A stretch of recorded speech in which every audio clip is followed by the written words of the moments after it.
ये कहानी एक छोटे से गांव की है जो अपने पुराने कब्रिस्तान के लिए कुख्यात था। ये कब्रिस्तान गांव के बाहर एक सूने टीले पर था जहां लोगों का अकेले जाना मना था।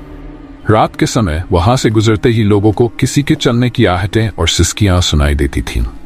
गांव के बुजुर्ग कहते थे कि ये कब्रिस्तान शापित है। जो कोई भी वहां जाता है वह अपने साथ अनजाना बोझ और डर लेकर वापस लौटता है। गांव के लोगों में एक अजीब सा खौफ था और इस खौफ के पीछे कुछ ऐसे राज थे जिन्हें सुलझाना शायद हर किसी के बस की बात नहीं थी। इस गांव में 3 दोस्तों का समूह था, अजय, राहुल और साक्षी। तीनों की दोस्ती बचपन से ही थी और इनका साथ हमेशा बना रहता था। अजय की जिज्ञासा उसे रहस्यों की ओर खींचती, जबकि राहुल को हमेशा नए नए अनुभव करने का शौक था। साक्षी को भूतिया किस्सों से डर तो लगता था, लेकिन दोस्तों के साथ होते हुए उसे साहस मिलता था। एक शाम तीनों दोस्त कब्रिस्तान के पास टहलने निकल पड़े। अजय ने कब्रिस्तान की ओर इशारा करते हुए कहा, क्या तुम लोग सच में मानते हो कि यह जगह शापित है? राहुल ने हंसते हुए जवाब दिया, अरे ये तो सब अंधविश्वास है, चलो अंदर चलकर देखते हैं। साक्षी ने थोड़ा हिचकिचाते हुए कहा, मुझे नहीं लगता कि हमें वहां जाना चाहिए, लेकिन अगर तुम दोनों जा रहे हो तो मैं भी साथ चलूंगी। तीनों ने कब्रिस्तान में कदम रखा। वहां का माहौल अजीब था, हर तरफ घना सन्नाटा, जैसे पूरा कब्रिस्तान सो रहा हो। लेकिन जैसे ही वे थोड़ा अंदर बढ़े, उन्हें लगा कि हवा की ठंडक और भी तेज हो गई है। कब्रिस्तान की हर कब्र पर काले पत्थर लगे हुए थे और कुछ कब्रों पर तो धूल और जालों की परतें जमी थीं। अचानक साक्षी को लगा कि किसी ने उसके कंधे पर हल्के से हाथ रखा है। वह चौंक कर पीछे मुड़ी, लेकिन वहां कोई नहीं था। अजय ने मजाक में कहा, अरे ये बस तुम्हारे मन का वहम है, डर मत, हम सब साथ हैं। लेकिन साक्षी का चेहरा अब भी डर से सफेद था। कुछ कदम आगे बढ़ने पर उनकी नजर एक पुरानी विशालकाय कब्र पर पड़ी जो बाकी कब्रों से अलग थी। उस पर धातु से गहरी खरोंचें थीं और कब्र के चारों ओर लाल धागे और टूटे हुए ताबीज बिखरे पड़े थे। कब्र के पत्थर पर एक अजीब सी भाषा में कुछ लिखा था जिसे पढ़ पाना मुश्किल था। अजय ने जैसे ही उस कब्र को छूने की कोशिश की, एक भयानक आवाज पूरे कब्रिस्तान में गूंज उठी। वह आवाज गहरी और डरावनी थी, जैसे कोई आत्मा अपनी घोर पीड़ा में चीख रही हो। राहुल ने तुरंत अजय का हाथ पकड़कर उसे पीछे खींचा। अरे इसे मत छू, शायद ये इसमें शापित है।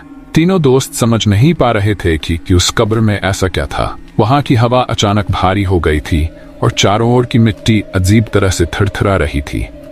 कब्रिस्तान में एक अजीब सी आवाज गूंज रही थी, जैसे कोई किसी को पुकार रहा हो। अजय ने उस आवाज का पीछा करने का निर्णय लिया। राहुल और साक्षी ने उसे रोकने की कोशिश की, लेकिन अजय ने अपने जिज्ञासा के आगे किसी की न सुनी। तीनों एक गहरे कोने में पहुंच गए जहां पर एक टूटी फूटी दीवार थी। दीवार के पीछे उन्हें एक गुप्त मार्ग दिखा जो और भी अंदर की ओर जा रहा था। उन्हें लगा जैसे इस मार्ग के उस पार उस कब्रिस्तान का असली राज छिपा हुआ हो। जैसे ही वे उस गुप्त मार्ग में आगे बढ़े, उन्हें चारों ओर से धीमी धीमी सिसकियां सुनाई देने लगीं। हर कदम पर उन्हें ऐसा महसूस हो रहा था कि कोई उनके पीछे पीछे चल रहा हो। राहुल ने धीरे से पूछा, तुम लोगों को भी यह आवाजें सुनाई दे रही है ना? अजय ने सिर हिलाया और साक्षी ने घबराते हुए कहा, यह जगह सच में शापित है, हमें यहां से वापस चलना चाहिए। तभी उनके सामने एक धुंधली आकृति उभरने लगी, एक वृद्ध व्यक्ति की आत्मा।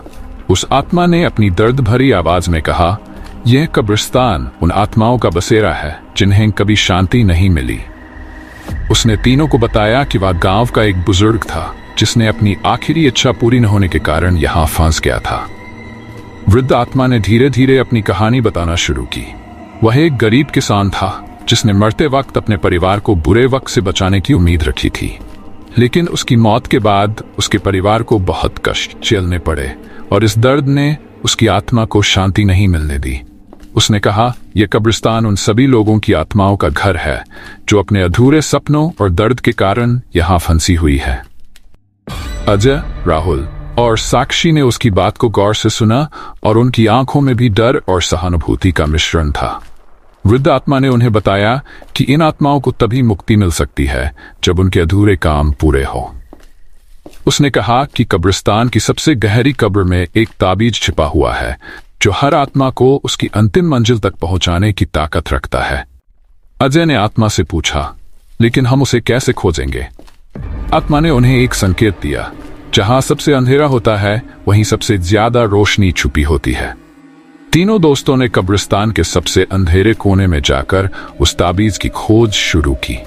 कई घंटों की खोजबीन के बाद आखिरकार उन्हें एक कब्र के नीचे एक चमकता हुआ ताबीज मिला। ताबीज को हाथ में लेते ही कब्रिस्तान की हवा में हलचल मच गई और चारों ओर से सिसकियों की आवाजें और भी तेज हो गई। अजय ने समझा कि यही वह ताबीज है जो इन आत्माओं को शांति दिला सकता है। उसने ताबीज को कब्रिस्तान के बीचों बीच जाकर रखा और प्रार्थना की। ताबीज के प्रभाव से कब्रिस्तान की सभी आत्माएं धीरे धीरे शांति की ओर बढ़ने लगीं। वृद्ध आत्मा ने तीनों को धन्यवाद दिया और कहा, तुम्हारी मदद से हमें अब मुक्ति मिल रही है।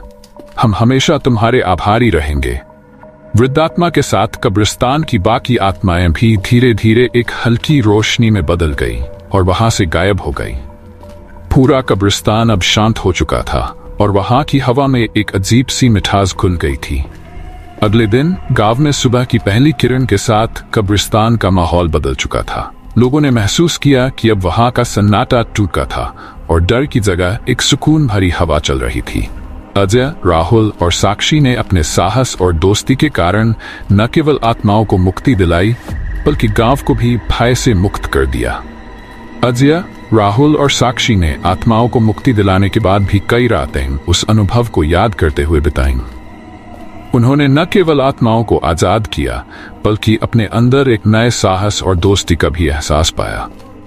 कब्रिस्तान का वह शापित टीला अब केवल एक बीते हुए अध्याय की तरह रह गया था।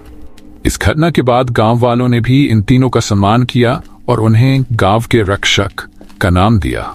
लोग अब निर्भय होकर कब्रिस्तान के पास से गुजरते थे क्योंकि अब वहां का भय समाप्त हो चुका था।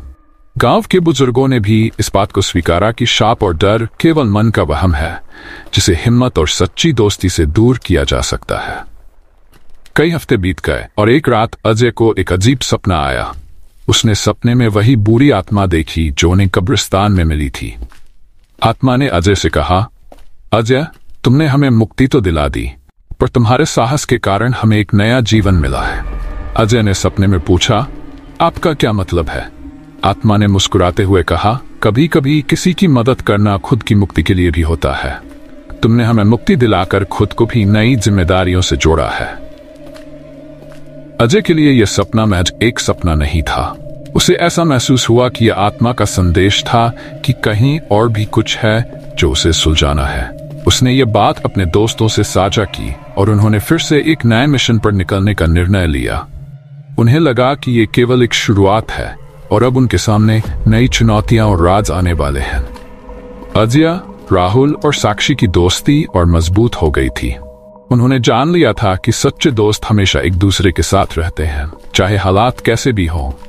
इस अनुभव ने न केवल उन्हें बल्कि गांव वालों को भी यह सिखाया कि कोई भी डर स्थायी नहीं होता और सच्चाई के आगे हर शापित स्थान भी एक दिन साफ हो सकता है। इस कहानी का अंत हमें यह सिखाता है कि सच्ची दोस्ती और साहस किसी भी डर और अंधविश्वास को दूर कर सकती है।